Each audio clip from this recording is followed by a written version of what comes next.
Hi guys, this is Cypress Real Tech Reviews.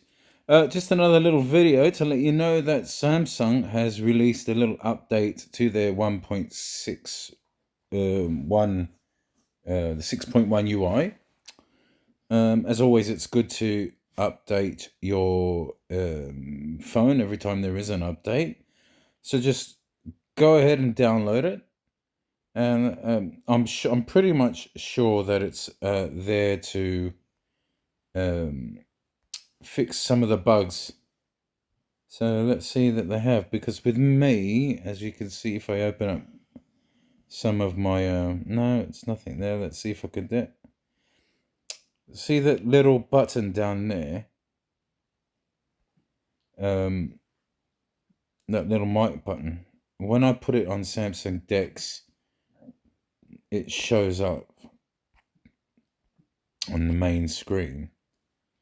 So let's hope it's fixed that.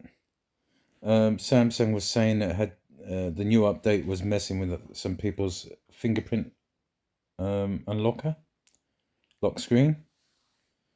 So that should be fixed as well. So just go ahead and download it.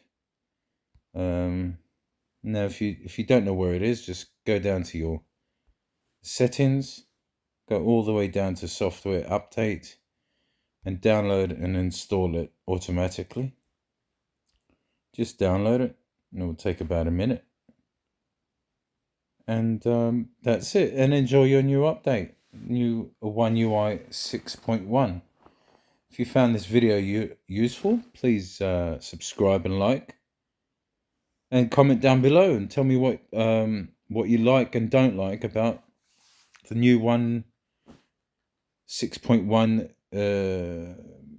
One UI that Samsung has got. Have an amazing day. Bye.